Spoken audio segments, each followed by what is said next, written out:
내가 그들에게 복을 주리라. 아멘. 예, 뜨거운 예배 그 이후라는 제목으로 같이 말씀을 나누겠습니다. 오늘 읽었던 말씀은요. 크게 이제 두 부분으로 구별할 수 있습니다. 이제 13 절에서 21 절까지 내용이 있고요. 그다음에 22 절에서 27 절까지의 말씀으로 나눌 수 있습니다. 이 앞부분에 나와 있는 내용은요. 나실인의 법에 관한 내용이고 22 절에서 27 절까지의 내용은 제사장의 축복 기도에 관한 내용입니다. 그래서 먼저 이제 13 절에서 21 절까지의 말씀을 보면 나실인이 그 헌심을 다짐했던 기간이 끝나고 다시 일상의 삶으로 돌아오는 과정을 담고 있습니다. 13절 초두에 보면 이것은 나실인의 법이라고 이야기하고 있습니다. 나실인은요, 그 평생이 자기 앞에 주님께 드려지는 이 제사장과는 다릅니다. 일정 기간을 하나님 앞에 약속하고 헌신하고 그 기간만큼을 자기가 구별되게 살겠다고 이야기하는 것이죠. 그래서 나실인이 될 때도 여러 가지 제도들과 또 제사들을 드리고, 그리고 나실인으로 살면서도 특별히 나실인에게 하지 말아야 될 세 가지가 있죠. 포도 주, 특별히 이제 포도주라고 언급을 하고, 그다음에는 이제 포도주를 먹기 전에 어떤 포도주를 연상시킬 수 있는 포도씨, 뭐 포도 껍질, 포도에 관련된 것은 아예 먹지 말게 그렇게 규정을 합니다. 그리고 머리에다 삭도를 대지 말아야 되고, 세 번째로는 시체, 부정한 것을 가까이 하지 않는 것이 나실인의 평생의 삶에서 주어지는 것이죠. 그리고 때로는 그 나실인의 어떤 규례를 지키다가 실패할 수도 있지 않습니까? 그래도 하나님은 "너 왜 실패했어?"라고 하면서 "넌 끝이야."라고 말하지 않고 다시 어떻게 합니까? 다시 회복의 기회를 주시는 것이죠. 여러분, 이게 바로 주님께서 우리에게 주시는 은혜입니다. 우리가 서원했다고 해도 그 말대로 지키지 못할 것이라는 것을 이미 다 알고 계시고, 또한 피할 길을 이미 내어 주시는 게 주님의 방법이라는 것이죠. 서운한 기간이 다 끝났습니다. 그 끝나고 그 내려놓는 것조차도 하나님께서 주시는 방법대로 내려놓게 됩니다. 그래서 우리가 일정 기간을, 또 우리 여기 장로님도 권사님도 계시지만, 자기가 맡은 모든 사역들을 마치고 이 내려놓는 것도 하나님이 기뻐하시는 방식대로, 주님께서 정하신 방식대로 내려놔야지, 자신이 함부로 그만둘 수 있는 것도 아니고 자신이 함부로 연장할 수 있는 것도 아니라는 것이죠. 여기 말씀을 보면 자기의 몸이 구별한 날이 차면이라고 되어 있습니다. 그러니까 자기가 하나님 앞에 처음에 서원한 것, 언제까지 내가 어떻게 구별하여 살겠다는 것을 변개할 수 없다는 거죠. 그 날이 다 차야 된다는 겁니다. 그 날이 차면은 그 사람을 회막문으로 데리고 갈 것이다라고 나오는데, 이게 좀 번역상에 조금 오류가 있습니다. 이제 이렇게 되니까 그 사람을 뭔가 나시린을 끌고 회막문으로 가야 될 것처럼 얘기하는데, 그런 것은 아니고 그 나시린이 때가 차면 자기 스스로 회막문으로 나아가야 된다라는 얘기를 하는 거죠.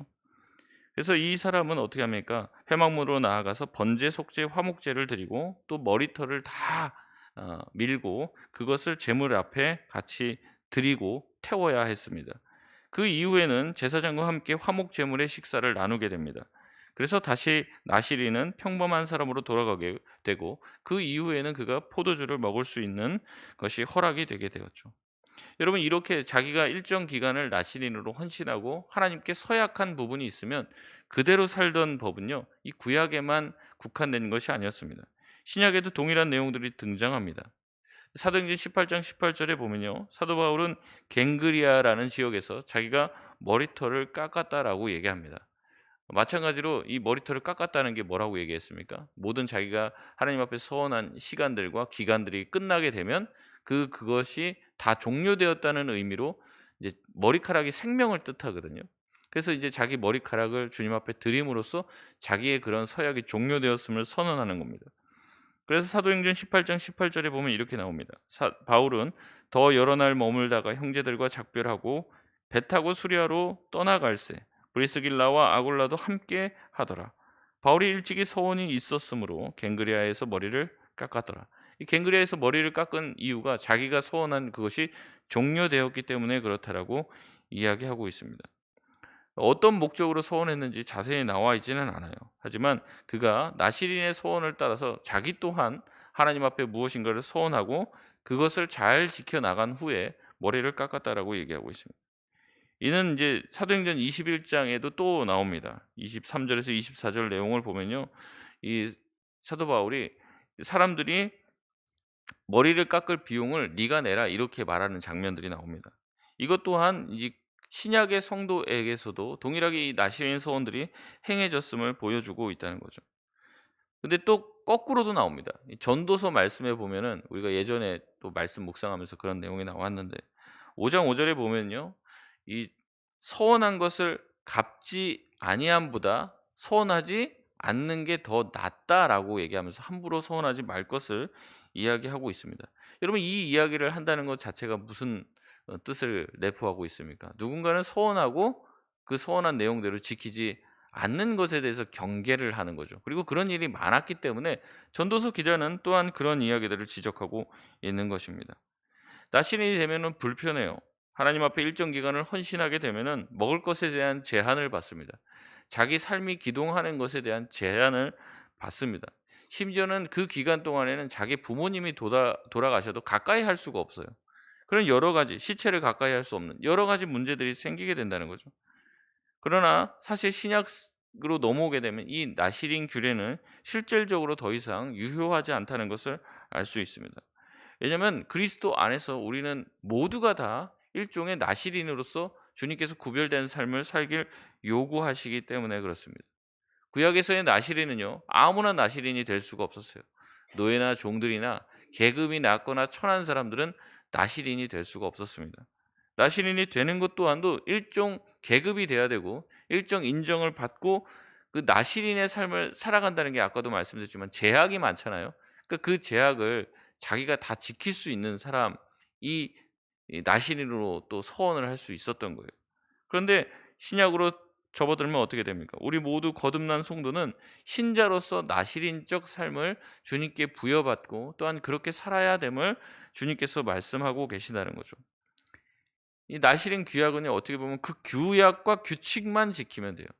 근데 사실 신약으로 넘어오면 예수님께서는 더 많은 나시린의 규칙을 우리에게 부여하시는데 그것은 우리의 행동과 행위만을 말하는 게 아니라 우리의 심령과 우리의 마음부터가 나시린적으로 구별된 삶을 살기를 원하시기 때문에 그렇습니다. 주님은 지적하고 계십니다. 너희 몸을 하나님이 계시는 거룩한 성전인 줄 알라고 얘기하시죠. 또한 무엇이라고 얘기합니까? 우리 마음 깊은 곳에 우리 마음을 깨끗하게 하고 우리 마음을 청결하게 얘기하고 우리의 마음을 주님 기뻐하시는 일로 가득 채우라고 얘기합니다. 사람의 입으로 들어가는 것이 더러운 것이 아니라 사람의 속에서 나오는 것이 우리를 더럽히기 때문에 우리의 마음이 정결하고 깨끗하지 않으면 우리의 삶 또한 망친다라고 지적하고 있는 것이죠. 그렇기 때문에 우리는 이 민수기에 나와 있는 이 나시린의 규례를 실제 삶에서 행동으로 지키지는 않지만 우리의 거룩한 삶을 통해서 하나님이 드러나는 인생을 살아야 된다라는 요구가 여전히 우리 가운데 유효하다는 것을 알아야 합니다. 그다음으로 나오는 장면은 22절에서 27절까지 제사장의 축복에 대한 내용입니다. 이 축복은 아주 유명한 축도문이죠. 그래서 어떻게 보면 이제 기도회나 뭐 이런 것들을 평신도들이 인도하다가 마지막에 목사님들이 축도해야 되는 부분이 나오면은 축도권이 있지는 않으니까 요 부분을 인용하기도 합니다. 그래서 24절에서 26절까지 말씀이죠. 여호와는 내게 복을 주시고 너를 지키시기를 원하며 여호와는 그의 얼굴을 내게 비추사 은혜 베푸시기를 원하며 여호와는 그 얼굴을 내게로 향하여 드사 평강 주시기를 원하노라. 이렇게 기도할 수 있다는 것입니다. 여러분 이 축도문은요 크게 세 개의 행으로 구성이 되어 있습니다. 세 번에 걸쳐서 아주 우리에게 감사할 만한 또 은혜가 되는 축도를 또 그런 축복을 선언하고 있죠. 근데 여기 보면요 중요하게 우리가 살펴봐야 될 게 있는데 24, 25, 26절 이 세 구절에서 계속해서 반복되는 단어가 뭘까요? 여호와라는 단어죠. 여호와. 사실 성경에서 이렇게 여호와라는 말을 반복적으로 쓰진 않습니다. 예전에 한번 제가 말씀드렸던 것 같은데 이 여호와라는 야훼라는 글자 한번 등장하면은 그 서기관들이 다 가서 옷 빨아입고 옷 새로 갈아입고 목욕제기하고 그래서 여호와의 여 그 하나 쓰고 또 가서 또 또 한 글자 쓰고 이러는 거예요. 그래서 이거 여호와께서 그의 얼굴을 내게로 비추사 뭐 여호와께서 뭐 이렇게 나오면은 그날은 목욕하다가 다 몇 글자 적지도 못합니다. 이제 그러는 거예요. 그렇기 때문에 이게 그렇게 반복되지 않는 것인데 여기서는 계속 세 번이나 여호와라는 이 주어를 반복적으로 강조하는 거죠. 사실 그냥 쭉 이어서 써도 크게 지장이 없습니다. 24절부터 여호와는 내게 복을 주시고 너를 지키시기를 원하며 그의 얼굴을 내게 비추사 은혜 베푸시기를 원하며 그 얼굴을 내게로 향하소서. 여호와라는 단어를 빼도 말이 된다고요. 근데 일부러 넣은 거예요, 일부러. 그 이유는 무엇입니까? 예. 우리에게 복을 주시는 분이 축도하는 그 사람이 아니라 누가 주신다는 거예요? 여호와 하나님께서 주신다는 거죠. 이 축도할 때도 이제 목사님들이 손을 들잖아요. 이게 손을 드는 것도요. 저는 예전에 이제 목사님들이 뭔가를 확 내려주는 줄 알았어요. 어렸을 때부터 그렇게 생각했습니다.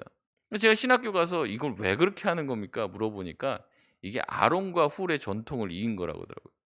그러니까 하나님 앞에 항복하는 거라는 거예요. 모세가 어 손을 들고 기도할 때 밑에서 여호수아가 싸우잖아요, 아말렉이랑. 이겨요 근데. 근데 손을 내리면 어떻게 됩니까? 또 지는 거예요. 그러니까 실제로 전쟁하는 사람은 여호수아예요. 여호수아는 왜 이기고 왜 지는지를 모릅니다. 근데 그것을 결정하는 것은 이 모세가 하나님 앞에 항복하면서 올리는 그 두 손에 달려 있는 거예요. 근데 이제 손이 자꾸 내려오잖아요. 근데 그 손을 잡고 있는 게 누굽니까? 옆에서 아론과 훌이 같이 손이 내려오지 않도록 옆에서 떠받들여 주는 거죠. 그래서 사실은 하나님의 일은요. 혼자 할 수 있는 건 없습니다. 하나님께서 동역자를 붙여 주시고 우리 주변에 있는 많은 사람들을 통해서 하나님의 일을 하게 하시는데 그럴 때 우리가 해야 되는 것이 무엇이냐면 손은 드는 것. 하나님 앞에 항복하는 것이죠. 그래서 축도는 이 신령한 은혜를 받은 이 목사가 그런 어떤 영적인 파워를 나눠주는 자리가 그래서 내가 막 이렇게 뭔가를 장풍 쏘듯이 하는 게 아니고 하나님 앞에서 이제 항복하는 거예요. 항복하는 거. 하나님 복을 주시는 분은 누구십니까? 하나님이십니다. 하나님 우리에게 복을 내려 주시옵소서. 성부, 성자, 성령 하나님 우리에게 은혜를 베풀어 주옵소서. 우리가 이렇게 두 손을 들고 주님 앞에 나아갑니다. 그래서 성도들의 대표로서 이 목사가 하나님 앞에 손을 들고 기도를 하는 것이죠. 그랬을 때 하나님께서 우리에게 은혜를 베풀어 주시는 겁니다. 여러분 이 축도는요. 특별히 민수기 전체 5장에서 6장까지의 내용을 마무리하는 결론으로 주어지게 됩니다.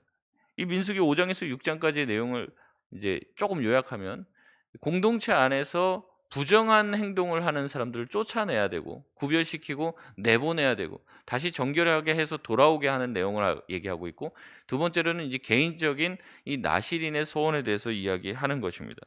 다시 말해서 백성들이 정결한 삶을 살아야 될 것을 거룩한 삶을 살아야 될 것을 하나님은 요구하시고 백성들이 그 말씀에 순종하여 거룩한 삶을 살기로 결단할 때 하나님은 그들에게 복을 주시길 원하신다는 얘기죠.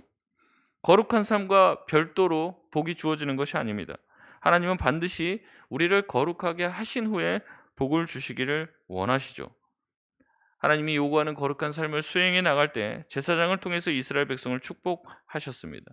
이 축복의 핵심에는 여호와 하나님이 계시는 거죠.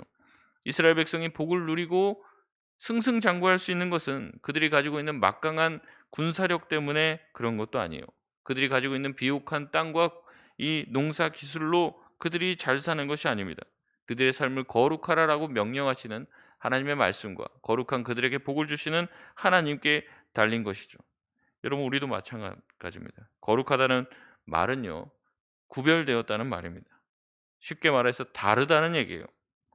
여러분 무엇으로부터 달라야 되고 무엇으로부터 구별돼야 합니까? 세상으로부터 구별돼야 되고 세상과는 달라야 한다는 거죠.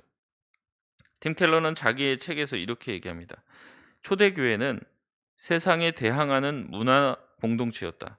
배제를 통해 자신의 정체성을 확립하려는 세상과는 달리 초대교회는 여러 민족과 인종이 함께 어울리는 공동체였으며 가난한 사람들과 소외된 사람들을 돌보는 데 헌신한 공동체였다. 타인으로부터 공격을 당할 때 보복을 해야 하는 문화와는 달리 용서를 추구하는 공동체였다. 생명을 경시하여 유아살해와 낙태가 흥행하던 시대 생명의 소중함을 유독 강조한 공동체였다. 성윤리에 대해 세상과는 다른 가치관을 가지고 있던 공동체였다. 이런 초대교회의 반문화적인 삶은 잘못된 문화 속에 있었던 사람들에게 크게 매력적으로 비춰졌고 어려운 시기에 부흥을 맛본 원동력이 되었다. 이렇게 말합니다. 팀 켈러 목사님은요, 초대교회가 세상과 달랐기 때문에 매력적이었고 이것이 부흥의 원동력이었다라고 강조합니다. 세상을 배워야 하죠. 우리가 세상을 이해해야 될 필요가 있습니다. 하지만 세상을 쫓아가서는 안 되고 세상을 닮아서는 안 됩니다. 예수님께서는 성육신하에서 우리와 같아지셨어요. 그러나 우리가 예수님을 쫓아가고 닮아가고 예수님을 섬기는 이유는 무엇입니까? 예수님은 우리랑 똑같기 때문에 그럴까요? 그렇지 않습니다. 예수님이 우리와 다르시기 때문에 그런 거죠. 예수님은 우리와 같이 되셨지만 우리와 다르셨습니다.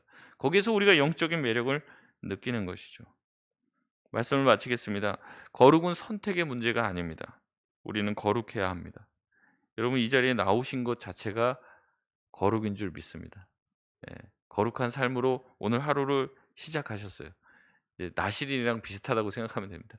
나실인으로 서원할 때는 멋지게 서원했어요. 그런데 오늘 하루의 삶이 거룩하지 않으면 안 되겠죠. 그리고 올해 하루의 삶을 마칠 때도 거룩해야 돼요. 이 세워지고 유지되고 내려놓는 것, 이 모든 것이 하나님의 뜻과 길을 걸어가는 그런 모든 삶이 되어야 한다는 겁니다. 여러분, 우리도 세상에서 다르게 살아야 돼요. 우리가 조금 힘이 있다고, 지위가 있다고 갑질하면 안 됩니다.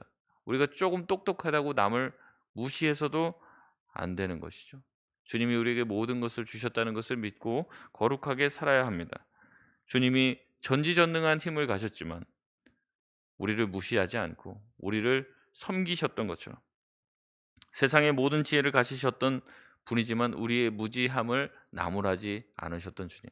사랑으로 가득한 분이셨지만 우리의 사랑 없음을 비난하지 않으셨던 주님처럼 오늘도 우리가 주님의 삶을 조금이라도 닮아갈 수 있는 삶이 되시길 바랍니다. 우리가 그렇게 거룩한 삶을 추구할 때 마지막에 이 제사장의 축복이 약속되었던 것처럼 우리에게 주시는 하나님의 복 제한 없이 누릴 수 있는 오늘 하루가 되시길 주의 이름으로 소원합니다.